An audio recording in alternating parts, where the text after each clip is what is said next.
close till I get up. Time is barely on our side. I don't wanna waste what's left. The storms we chase are leading us, and love is all we'll ever trust. Yeah, no, I don't wanna waste what's left.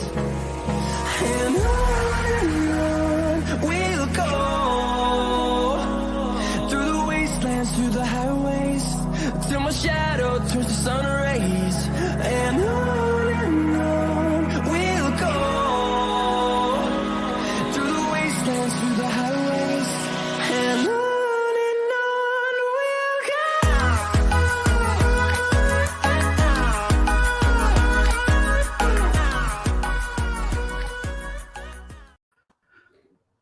What is going on, guys? Welcome back to Daniel Bailey TV. I hope you're all keeping safe and well on this Wednesday afternoon, the evening before the big game. And I'm joined by Mo. How are you doing, Mo? I am great, Dan. I'm looking forward to what's going to be a brilliant game after an incredible first leg performance. So I'm buzzing. Just my mind is already at the Emirates in place of tomorrow. Me too, mate. Me too. Me too. It's going to be fantastic. Listen, that first leg, I've got to be honest, was fantastic, wasn't it? It was something special. It wasn't the prettiest performance in terms of attacking wise and stuff, but they defended like lions. Let's start with that first leg. What did you make of it? Honestly, I was saying when I left Anfield that I can't really remember a 0-0 that I enjoyed so much, or I took so much pleasure and pride in as I did that game against Liverpool. And I think that's because it's been a long time. I can't remember the last time Arsenal went down to 10 men and did so brilliantly as they did against Liverpool. Usually, I think we've had Arsenal fans have had complaints in the past that other teams go down to 10 men and you see them have a plan and have some belief that they can actually hold out. And recently, we never felt like Arsenal can do that. And now, all of a sudden, we find ourselves with a depleted squad against Liverpool away from home. And usually when you go down to 10 men, it's somewhere in the second half. This was so early in the game. And Arsenal looked like they knew what they were doing. They looked like they could deal with it. So as far as I'm concerned, we almost left that game. Anyone who didn't know the score would think Arsenal had won because of the reactions and the faces that Arsenal fans had when they were leaving the ground. Of course, we didn't win. But the reason why it meant so much to me and so many Arsenal fans is because we saw something that we hadn't seen in a long time. And that, for me, was irrefutable evidence that these players are fully behind this manager and buying into his methods and instructions. Yeah, absolutely. Absolutely. And you know that the thing that struck me as well there, I just, like, the atmosphere was electric. Like, I felt as the game was going on and as Liverpool kept missing chances and they just kept... And certain little things in the game were happening, I sort of sat there quietly confident going, do you know what? This feels like it's going to be our night where we're going to get something. And it genuinely felt like that.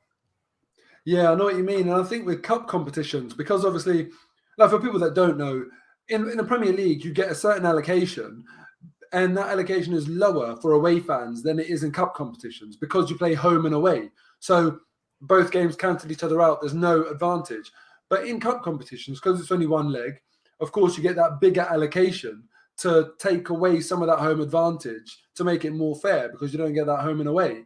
And I know, obviously, in the semi-final, you do get the home and away, but that's just how cup competitions work. You get the bigger allocation for that reason. And what it means is that when you do go away from home, there's more Arsenal fans or the more away fans than usual, and it makes for a brilliant atmosphere. So I remember going back to the FA Cup game against Man United when Danny Welbeck scored the winner. That atmosphere is one of the best I've experienced with Arsenal away.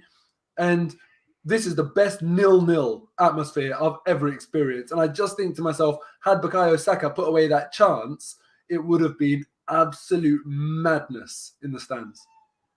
Yeah, Yeah, it would have been. And that chance, I was I was there. I was just like, oh my God. Like when he was clean for us, I said, this is our moment. And it was so unlucky. Absolutely extremely unlucky.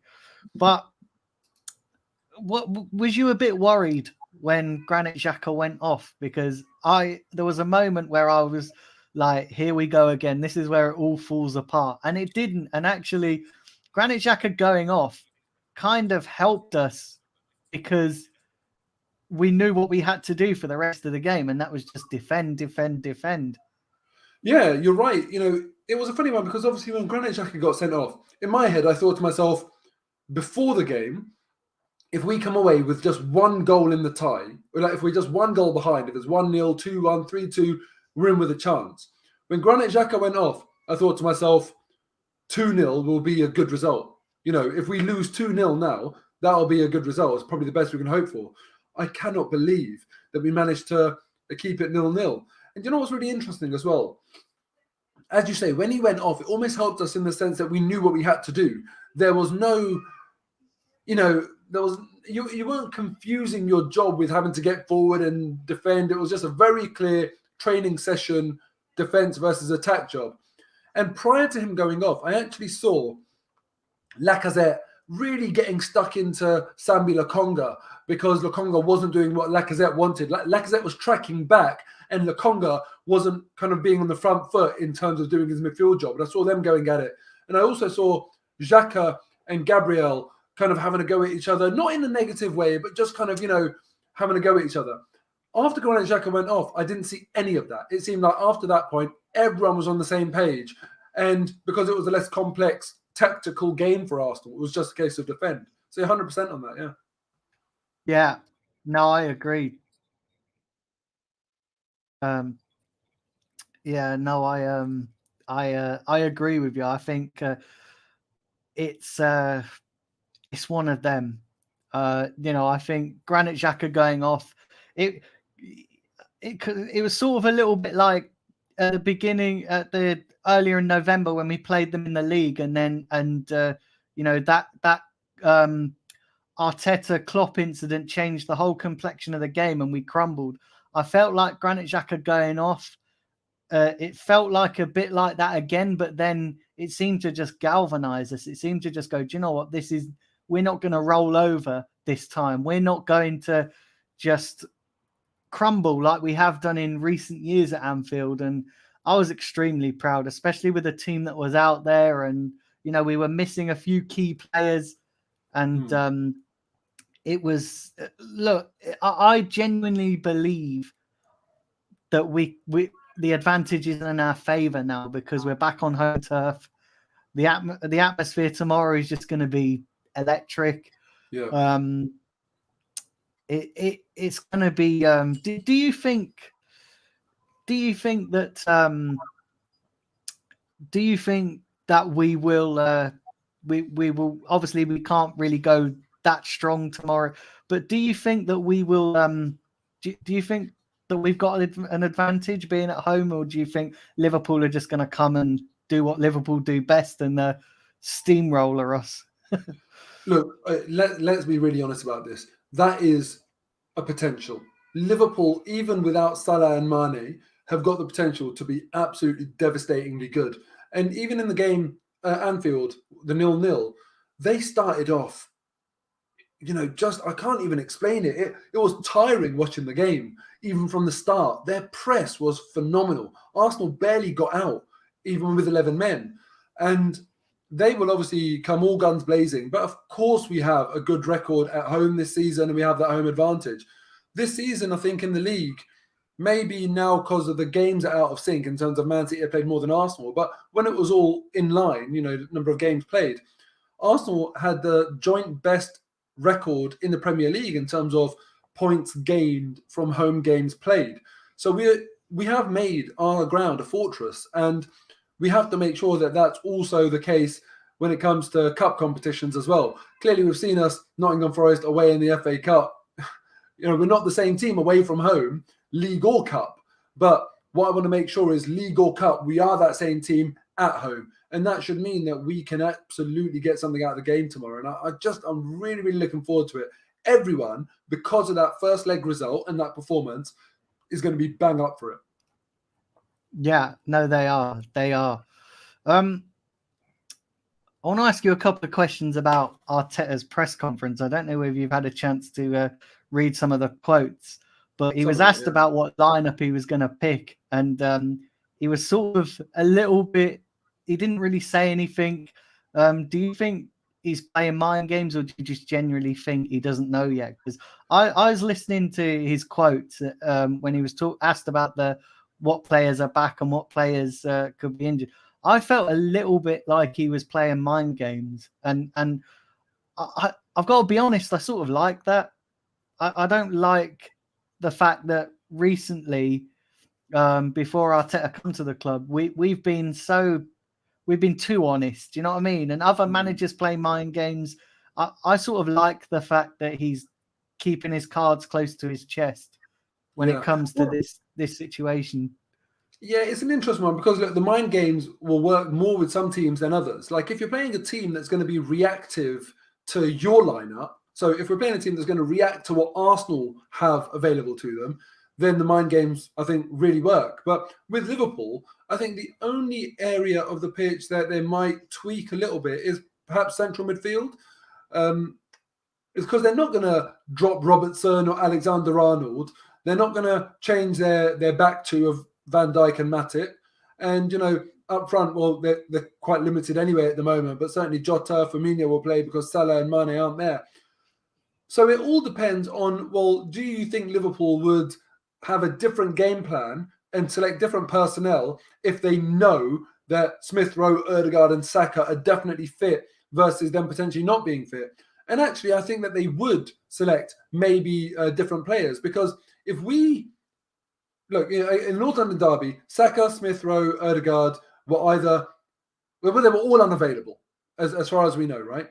So if they are all unavailable tomorrow, I think Liverpool would put a different central midfield out there and perhaps have someone that's a bit more attacking. Let's remember in the last game, they had Fabinho, Milner and Henderson.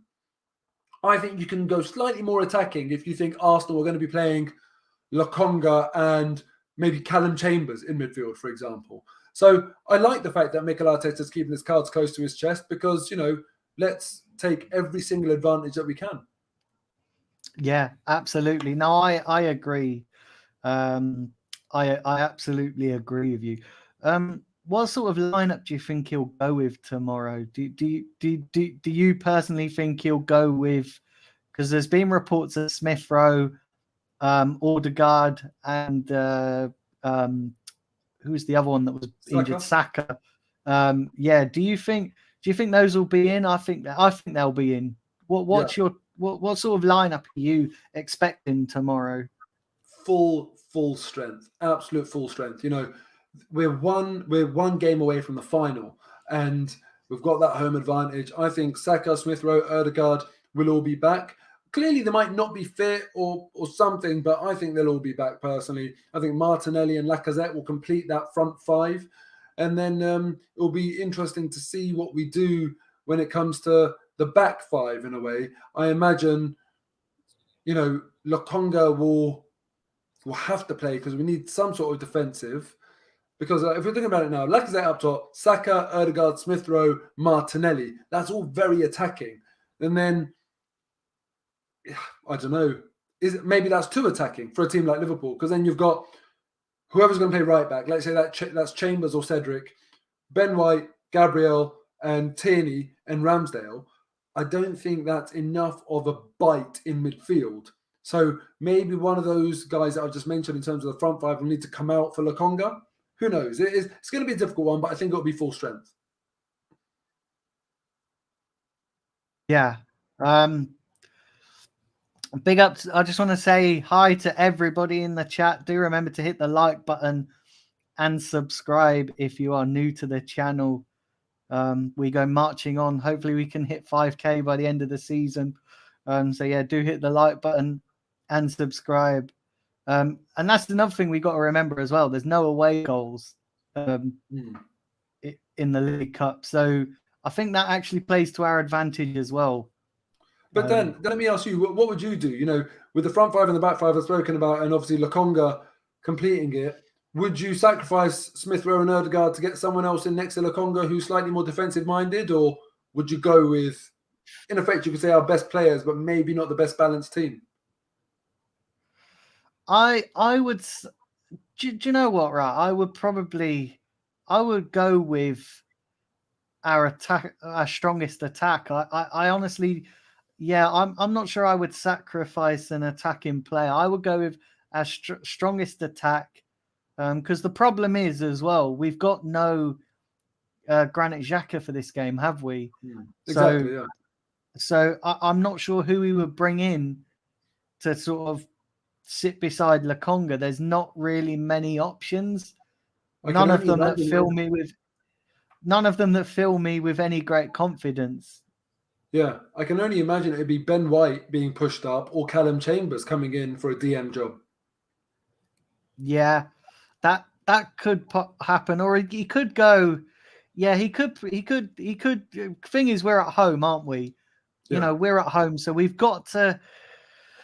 I actually think at home we've got to be on the attack, get the crowd on side, make it a real hostile atmosphere. And the only way the Emirates gets hostile is when we're attacking. Do you know what I mean? And I think that. I think we need to have another situation where it was like the Man City game on New Year's Day. If we can get that kind of atmosphere and get a couple of decisions go our way, and I think we can put them under significant pressure. Yeah, I really do. It's a tough one because you can imagine if they put out the lineup that I've just kind of mentioned with the front five, back five, and Lokonga, then you can imagine if we get rolled over, every man and his dog will say, that was naive. What were you thinking? There wasn't enough of a midfield presence. And you can kind of see those headlines already. So I just wonder, will Arteta maybe overthink it and try and, it'd be a real shame to see Ben White pulled out of defence and go into midfield and have to then correct the defence, because then we're messing with what I think is quite a good back line, and certainly what kept Liverpool at bay. I thought those two were brilliant, Ben White especially and Gabriel. And that's it. We don't want to mess with that back line, do we? Yeah, exactly. But then because the answer to that, to play two DMs and allow maybe a front four to go and do the business, would mean that it'd have to be Callum Chambers maybe. I don't know if anyone else can think of any other option, but Callum Chambers in central midfield against Liverpool doesn't exactly give you loads and loads of confidence, does it?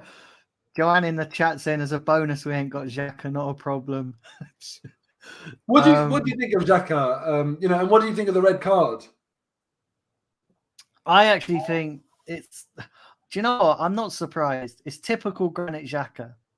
Typical Granit Xhaka. He done it against Man City as well, and it cost us the game. I know a lot of people are saying it's, Gabriel cost us the game and the officials cost us the game. Yeah, they had a part to play in it, but I still blame Granit Xhaka for that, for the simple fact being that against Man City, you don't pull someone's shirt in the box. You're just giving the referee a decision to make. Yeah. And Liverpool was just stupid. Like I honestly, reckless, absolutely reckless. And unfortunately, we've known this for quite some time. Granit Xhaka's had it in him to be reckless. And until we get rid of Granit Xhaka, we're not going to get rid of those threats. Yeah, absolutely. Do you know what? It's an annoying one, because I think I have heard some people say like, "Oh, Granit Xhaka didn't know that Diogo Jota was there," and that's not true. I think it's very obvious that he did know he was there, and that's why he tried to play the ball as high as he played it. You never see a player who thinks that there's no one around him try and control the ball at chest height. They let the ball drop. So clearly he knew that there was imminent danger, and that's why he tried to get to the ball before Jota. But he doesn't seem to have that sort of like warning in his brain that says this is a very high risk thing that you're about to do. And that, unfortunately, is something that we've seen with Xhaka very often, as recently as the Man City game, where putting the leg across and then pulling the shirt, he doesn't seem to be able to figure out what is too risky in those moments. And yeah, unfortunately, he let us down. This one wasn't him letting us down in the same way as he did Man City away, where it was just stupid and it felt like he just really let his team down. This one, he was trying to do the right thing, but he's just not the most intelligent player out there. I think that's just the way it is, and not the most mobile or agile, and not the most aware. These are all off the ball qualities, and I think that's where his weaknesses lie. On the ball, yeah, he's got a great pass, and I think he's always up for the fight and that sort of thing. But he's just not the guy. I really would like to see him move on. Yeah, no, so would I. Honestly, I'm not convinced. I haven't been for a long time, and I'm sort of at that stage now where whenever I see his name on the team sheet, I'm just like, it's just it. We haven't got to worry about the opposition. We got to worry about him, especially in the big games. And I've said this for a long time. I think Granit Xhaka knows that some players are quicker than him, so his only option is to pull back the shirt or hack them down. And I don't know. I just think we should be moving away from Granit Xhaka. Yeah, but the thing is, Dan, I think that certain players that know that a player is quicker than them, they go about trying to put that player off in more intelligent ways, where the challenges aren't as blatantly, I wouldn't say dirty, but sort of like they're quite blatantly designed to foul. It does. Some players, I think, are very good at tackling supremely cleanly. N'Golo Kante being one of them, for example. With them, they really know how to win the ball cleanly. But that's quite a special talent. I think majority of players, they'll get a little bit of man, a little bit of ball. But Granit Xhaka does more man than ball too often, and it's too obvious too often. He needs to be a little bit smarter in making the referee think, oh, hold on a second, was that just a coming together, or was that a foul? And Granit Xhaka, when he puts in a bad tackle, it's very, very clearly a foul. So I just kind of feel like, he needs to sort that element of his game out. He's not the tidiest tackler, and it lets us down far too often. Yeah, no, you're right. You're absolutely right. What do you think the score will be tomorrow? Ultimately, what do you think the score will be? Do you think we'll get the win? I'm sort of thinking that I fancy 2-1 to Arsenal, and I think most fans would take that. I'm going to go 3-2 in extra time to Arsenal. Oh, mate, I hope it doesn't go to extra time. I've got to get a train back to Devon, so extra time. I don't want it to go to extra time. Extra time is not cool for me. Would you miss a train if it does that? I can't, mate. Last train in London. Last train out of London. I can't. If it goes to extra time, it's going to be one of them. Like, it's good. Let's not have extra time. Let's have 2-1 in 90 minutes. Fingers crossed. Hopefully you're right in that case.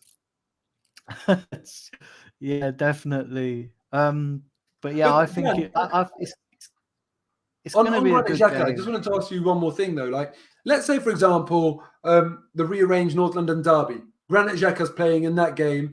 Arteta selects him again, and he gives away another penalty or gets another red card and costs us the game, or partly costs us the game. At what point do we start saying, we know what Granit Xhaka is going to do. We know he's not the best. So we stop getting into him, criticising him, and start criticising the manager and saying, well, you know what you get when you play Granit Xhaka. Why have you continued to select him? Are we there yet? Or at what point do we get to that point? Do you know, the thing is, I don't actually think, I think in training, he obviously looks good, doesn't he? I think because the players aren't really sort of against him, and I don't think he does it in training. I think it's going to take a few times, where Arteta's seeing these situations happen before Arteta goes, do you know what, he's not good enough. And we don't know whether Arteta's not at that stage already, because he likes to keep his cards close to his chest. Look, we all thought he was going to blindly back as Ozil, and he didn't. So we don't know. Look, Arteta's never going to come out publicly and criticize Granit Xhaka. We know he doesn't really do that. but we don't know where his head's at. But me personally, I just think Granit Xhaka, we should be finished with Granit Xhaka. If we have aspirations of getting into that top four, or have aspirations in competing for titles eventually, when we've got the right squad in place, we need to move on from Granit Xhaka, especially trying to get into the top four, because it's moments like the one against Man City and the one against Liverpool that could cost us top four. Yeah. But looking at those games, we do seem to be a team now that know how to play the big games. That's one thing that I think Arteta deserves a lot of credit for. We've been hopeless in the big games, and I think we showed against Man City. Yes, we lost 2-1, and Liverpool away, going down to 10 men and keeping it 0-0. We know what we need to do in those big games, and we're organised and have that belief that we can do something. I'm loving that with Arsenal these days. Yeah, I'm not so. I don't know. Sorry, I got distracted with a comment there. What did you say again? Sorry. Well, I got distracted because I've got these screen readers reading out all the comments, and it's hard to hear what people are saying as well as the comments. But yeah, sorry, what were you saying again? No, I was just saying that it's just brilliant for me, because I feel like now I've got that belief that when it comes to those big games, we saw Arsenal, Man City. Yes, we lost 2-1, and the Liverpool away 0-0. We know how to conduct ourselves in those big games now. We've got that belief that we can get something out of it. We're organised and disciplined, and that's something Arsenal have lacked for a long time. So I just, it's just something I think that Arteta deserves a lot of credit for. Yeah, definitely. Big up to everybody in the chat. Big up to everybody in the chat. Nice to see some new faces. Joanne here is going for 2-1 to Arsenal. That's where I'm at. I think 2-1. I think we'll nick it tomorrow. Mo, let's talk about some of the transfer speculation that is surrounding Arsenal at the moment. Let's start with Vlahovic, because obviously this is what's dominating. What's your take on this whole situation with Vlahovic? Look, he is one hell of a prospect. It would not surprise me if any of Europe's top clubs went and signed him. So the fact that Arsenal are rumoured and quite strongly rumoured to be in the running, even that in itself is something that's really, really positive. And if we can get it over the line, I'd be over the moon, because look, he's one hell of a talent. There's no guarantees that he would do well at Arsenal. We've seen with Nicolas Pepe, for example, unbelievable talent, but hasn't quite made it work. But I would love to get him. We have got a very difficult situation going on with our strikers. And Nketiah looks like he's not signing. Balogun's just gone out on loan. I don't think he can be relied upon to be the main man, especially for a team like Arsenal, who next season have to have minimum Champions League qualification expectations. And Lacazette, he may well go, because unless we offer him a 3-year contract, I think he'll get that elsewhere. And I don't think Arsenal will offer him a 3-year contract. And Aubameyang, well, look, there's no point discussing that. We all know what's going on there. We need to get someone in. And I'd rather get someone in who's of a real high level. And Vlahovic, from what I know about him, is quite robust physically. He doesn't miss many games. He's a real talent. I'd love to get him, but I don't know. I'm just like, I'd be surprised if we got him, in a sense, because I think he's so sought after. But I'm really eager to find out what's going to happen, because it seems like we truly are in for him. Do you think that? Do you think? Because we see a lot of stuff on social media. We see a lot of stuff. There's conflicting reports. Even today, there's reports saying that we've submitted a bid. Then there's reports saying then there's reports saying we haven't. Then there's reports saying that he only wants to join Juventus. And I look at the Vlahovic thing, and I think every big transfer that happens at Arsenal, we always get this game of cat and mouse, and we always get this, well, it could happen, it couldn't happen, it could happen, it couldn't happen. And I look at this agent stuff as look, agents know how to play the game. They want to get the best deal for their client, and then ultimately they want to get the best financial settlement for themselves. So I'm not reading too much into it. What have you made of all this stuff with the agent and all the supposedly not taking phone calls and not speaking to Arsenal hierarchy? Is really, really hard to know what's true and what's not. We obviously know, Daniel, that there's a load of people out there who make stuff up because they want to come across as being in the know. Anyone that successfully pretends to be in the know, we've seen plenty of these people on Arsenal Twitter try and fail and get embarrassed, but they accumulate one hell of a following as they go and do that. And I find that quite distasteful, actually, that people do that. But look, hey, that's just the nature of the game, and people do it. I feel like some of the noise amongst all of this Vlahovic stuff is true, and some of it is just made up nonsense.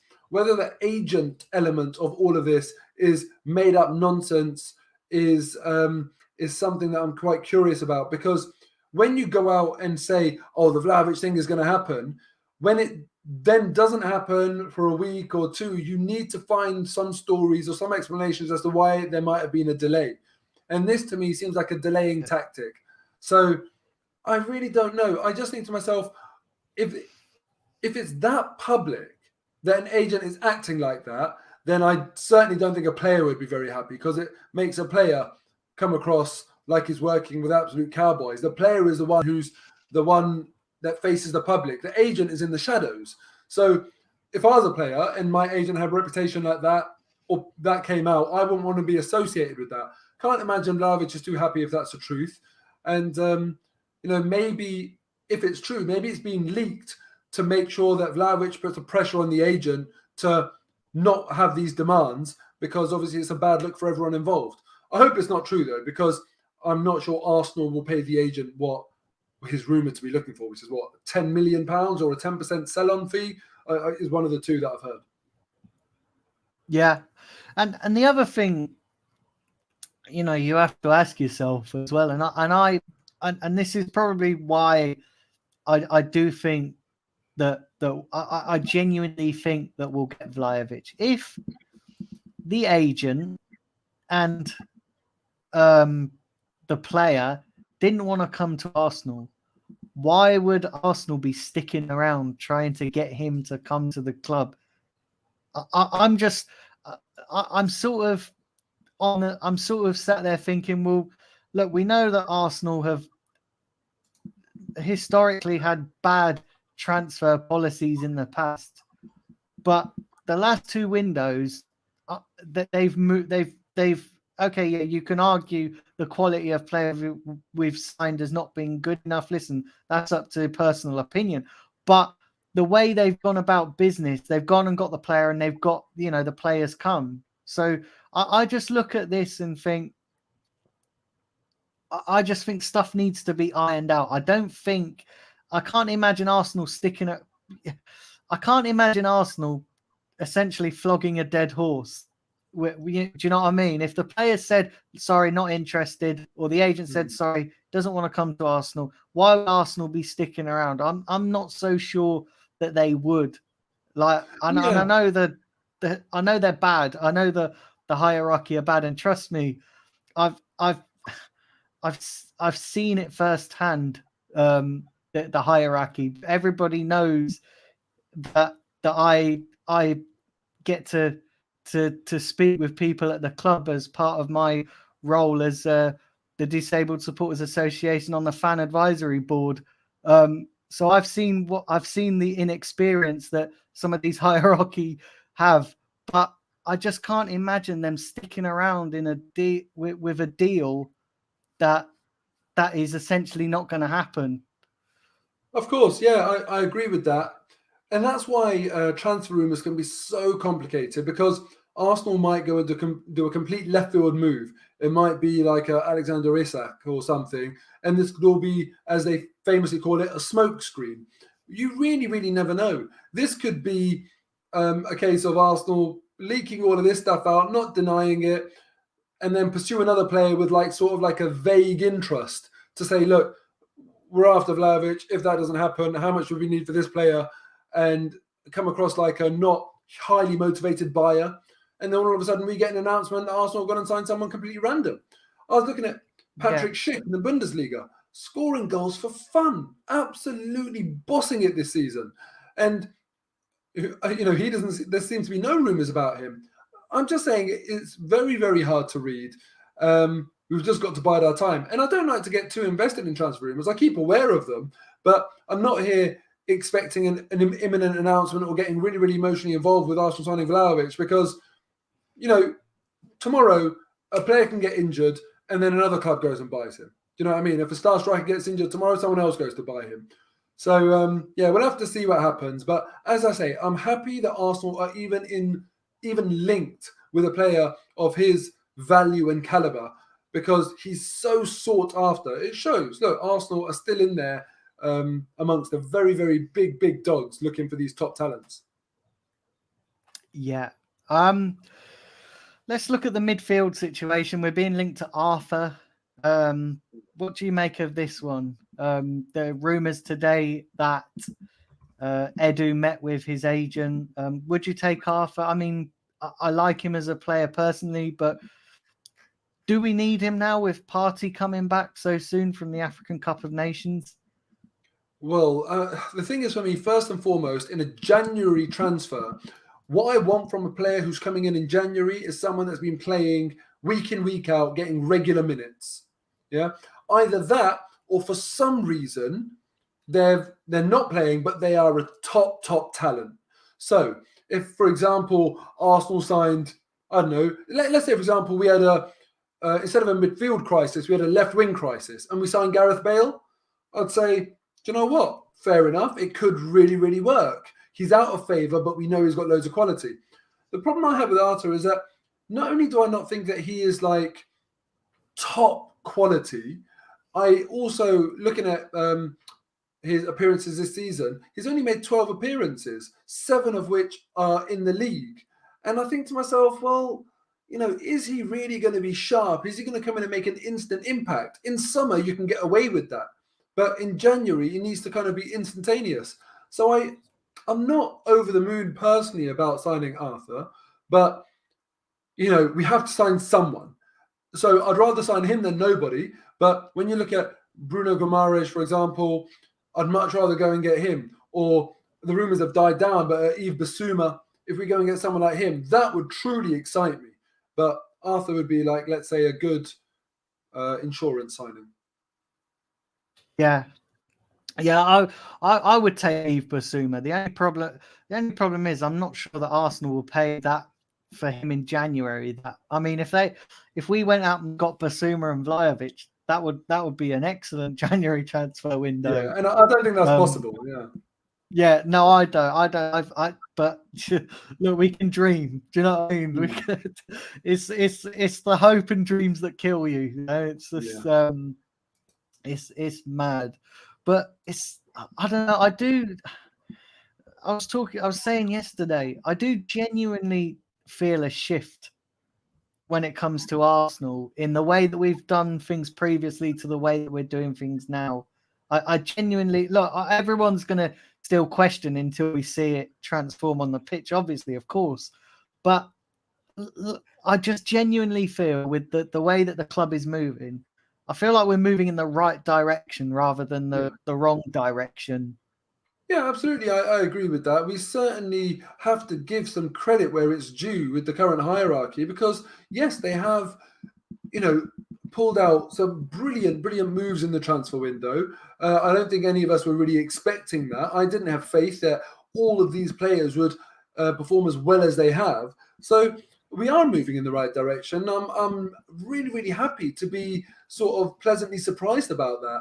So, fingers crossed that continues. And I kind of feel like the hierarchy, as much as they are inexperienced and, you have to judge them over a longer term, I feel like they deserve the support that they have earned in the first half of the season now. So in this transfer window, if they go and decide to do something, let's give them the benefit of the doubt, and hopefully they'll go and replicate what Tomiyasu, what Ben White, what Aaron Ramsdale have gone and done. Yeah, definitely. I want to ask you, where do you personally think, after seeing the start of the season, the half of the season that we've had, where do you think we'll finish? Where are you seeing us finishing right now on the basis of everything, every game that you've seen this season? Where do you see us finishing? Well, oh God, what a tough question. Fourth or fifth, and I think all of that, honestly, Daniel, could hinge on the North London derby.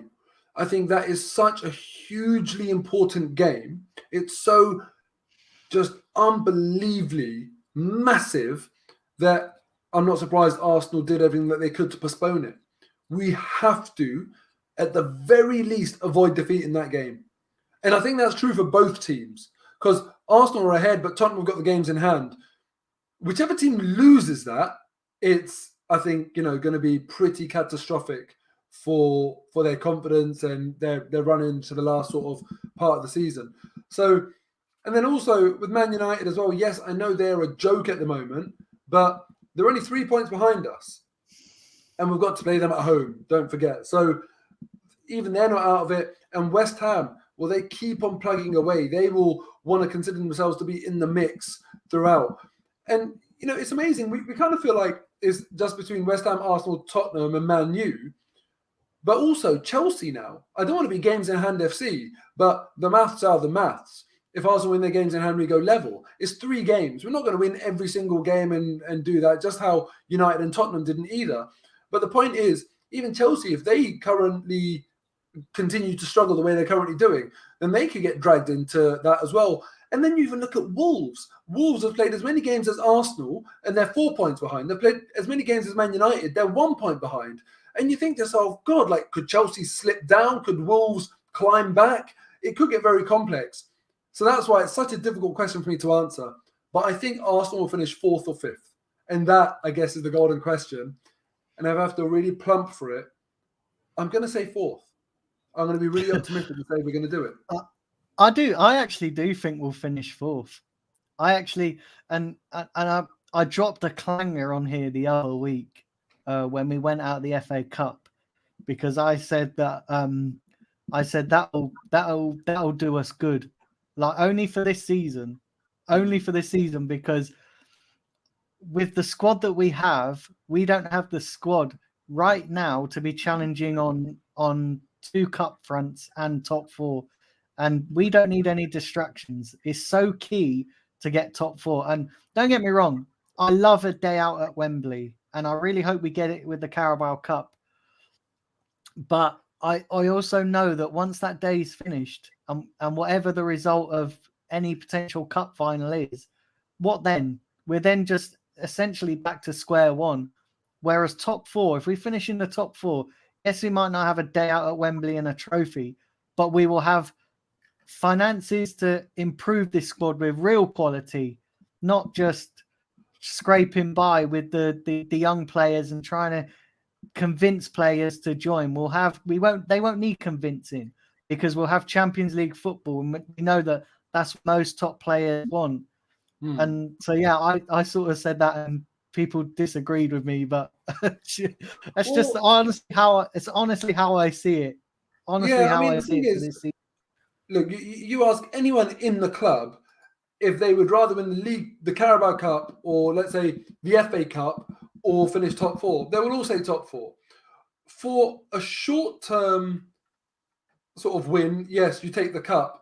For the long-term strategy and the long-term ambition, you have to take top 4. And now the thing is, for a team that hasn't won a trophy in a long time, I would definitely say, look, no, I just want the cup, because you need to win things. You need to churn out trophies. But where Arsenal are, where, yes, we have won trophies in recent years, we've won FA Cups, I think now what the really important thing is that top 4. That could be the difference between, really moving on to the next level or not. So I do see your point there. And yeah, it is a bit sort of frustrating to hear, prioritising top 4 over a cup, because obviously top 4 is not a trophy. But unfortunately, that's just the way football has gone. You know, that's the way it's gone with all these riches of Champions League, and you have to adapt to the times. Yeah, no, I think we do. I think it's obvious. We need top four. We need, if we're going to progress as a club, we need to kind of say we need to. I know this sounds really bad. We need to make short-term sacrifices to eventually achieve our long-term goals, and ultimately, our long-term goals is competing for Champions League and competing for the Premier League. And in order, if we have to sacrifice an FA Cup along the way. And the other thing is, I also look at it like this as well. I am fed up of Arsenal using the FA Cup to paper over cracks. And I don't want that this season. I feel like it's something different. Something different is happening this season. I don't want us to, fall away from the top four, win the FA Cup, and then people will go, "Oh, it's been a season. We still run a trophy," and then we're essentially back to square one, and we're just going to be the same next season. Because that's what the FA Cup, as great as it is, and I love the FA Cup, but recently it has become a papering over the cracks trophy for us. Well,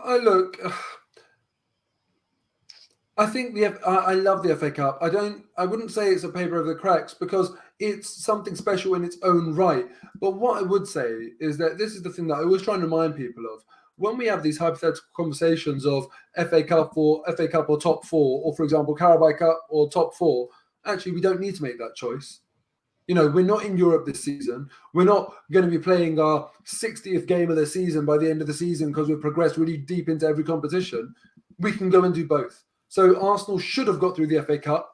We should still be in that competition. I'm gutted that we're not. And as far as the Carabao Cup goes, let's go and win that and finish top four. That's what I want to see. I want to see best case scenario from here on in up to the end of the season. And I think we can do it. Yeah. No, I honestly think we can do it.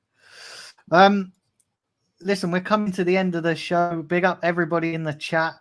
I've got to ask you before we go, because I know people are going to want me to ask you, what have you made of all this stuff going on with AFTV and all that drama? Well, essentially, it's drama. Yeah, it's one of those ones, Daniel, where I don't know what your relationship with DT was like, but I was non-existent, mate. Mate, honestly, we just I look. For me, it's not surprising. It's when you deal with the devil and you invest so much in the devil, and you put all your eggs into that basket, you're going to get burnt, aren't you? Let's be honest. Yeah, well, it's funny how many people have turned around and said, "I'm not surprised," and those people that have said it are people that have interacted with him. A lot of people online are surprised. I'm not surprised one bit. For me, it was an inevitability that he would self-destruct. And actually, I thought to myself, I was surprised that he lasted as long as he did in the public eye, because he's that sort of not very nice character. And the fact of the matter is, the reason I have had no time for him for so many years now is because I've viewed him as a bully. He has tried to bully numerous people, and then when other people have kind of stepped to him, all of a sudden he shrunk. And when he senses that someone is more physically intimidating or powerful than him, he shrinks. I've seen that myself in the stands where someone stepped up to him and they've started throwing punches at him. Next thing you know, he's filing a police report. And, I'm not condoning the fact that people have gone up to him and done that. That shouldn't happen in the first place. He should be subjected to that. But he's tried to intimidate and bully other people in the past. And I just think it's really, really nasty. And I think what we've all read in terms of that report of him having his sentence tripled, we saw that that's exactly what he was doing. He was bullying someone weaker than him. And that, in this case, unfortunately, was his ex-partner. To assault a woman is the lowest of the low. And then as that report goes on, then you find out that a member of the public intervened and then he fled, DT fled. Again, that's all it is. His ex-partner, he deemed to be weaker than him. So he tried to assault and intimidate and was aggressive and bully her. And then as soon as someone else turned up, he's on his bike. And I really, really dislike that. Either, be a horrible, aggressive, nasty person to everyone and then you'll get found out very quickly because there's always going to be someone bigger and stronger than you, or just treat people with respect. And like you, like me, like many other people, it's been quite surprising actually, because people seem to be happy that he's got his comeuppance, you know, and rather than shocked or saddened by it. And I'm sure if that was you, if that was any other member of the group of people that have been on AFTV and know each other through AFTV, I think there'd be a lot more shock and sadness about what's happened. But with DT, it seems that Arsenal Twitter has feasted on it. And I think he should look at that. He should be objective enough to look at that and kind of say, wow, that's what people think of me, or that's how people have reacted to this. I think it tells everything you need to know. Look, I think that, you know, obviously what he'd done was horrendous. You know, absolutely. But I just can't get over the fact that, and I've got to be careful what I say here, people potentially covering things up. That's what really sticks in my craw. Do you know what I mean? I mean, look, that is look. Let's just call it how it is, right? He's obviously served a prison sentence and then reappeared back on AFTV. Now, if AFTV knew he was in prison, did they know exactly why? Did they take the effort? Because it's not enough. I think they knew. They knew, mate. There's a video out there. I don't know whether you've seen it, of a clip on the other channel, not AFTV, the other one that's affiliated with them, and an analogy was made in regards to Granit Xhaka actually, and it was, oh yeah, this reminds me of so, and he, expressions in the background was going, oh yeah, I know you're talking about a real person here. So come on, they knew, they absolutely knew. Yeah, and then not only that, Dan, there's another video that's quite old, and it's Robbie and DT talking about DT going to prison when he was younger, and they're making a mockery out of that. They're joking about it, saying like, oh, it's an all-inclusive at a free gym, and you know, they're kind of joking about it. And you take a step back and you think to yourself, hold on a second, there doesn't seem to be a lot of remorse or maturity in that conversation that someone went to prison.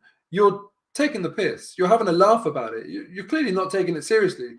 So if that's how trivial and non-important it was that he had previously done a prison sentence, they're laughing and joking about it on camera, it doesn't make you very confident in the view that they would have taken this prison sentence very seriously. And when I see things like that, I think to myself, like, how silly that you'd be on camera joking about things like that, because it's not a laughing matter if someone's gone to prison.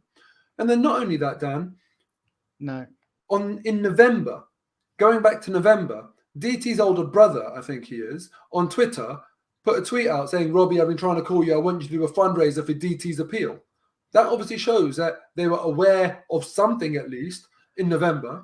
And then DT's son on Instagram put up something on his story saying that AFTV have been lying to people, and I will, he basically said that I will be saying something in the next few days, and he will release more information. So there's more to come out of this. And that's why AFTV will never be respected, and they're trying to be respectful, but it's situations like that, and it's just that they've not handled it well. Let's be honest, they've not handled it well, and it's not a good look. It's not a good look at all.